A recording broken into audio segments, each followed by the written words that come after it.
But Big Pharma didn't admit to that for 8 months. They allowed women to be gaslit. They allowed women to roll up their sleeves and get this vaccine.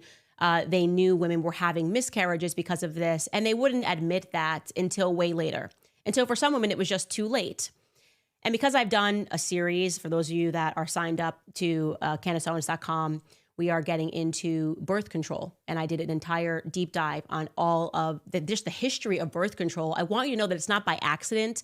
They knew when they were testing these products on women that were in asylums that the goal was to make them infertile. The things that are on these pamphlets, when you look into them, these inserts for birth control, explicitly say, this can give you cancer, this may cause infertility, this may do this may do that. And that's not how it's being marketed to young women. Your brain is not developed. When you're young, you think you're going to live forever. You think everybody else is so old. You're looking at Candace doesn't know who Sabrina Carpenter is. She's so not hip. Fair.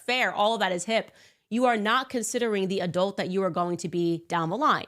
And the reality is that culture has been warping our minds to believe that promiscuity is the norm, right? That you can have abortion, you could have tons of abortions, you get to decide, like you are cursed with fertility. Like fertility is a curse, which by the way is the opposite of what every society throughout human history thought about fertility before now.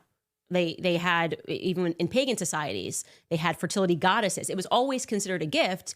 And then we fast forward to now, we fast forward to modern times, and suddenly women are believing that it's a curse that you can have a baby and you're trying to stop it and you're putting all of these pills in your mouth. You don't know what happens when you take them. But I don't know, maybe the doctor told you to take birth control because you had to get rid of a pimple. Because that's when I woke up and was like, this is kind of weird.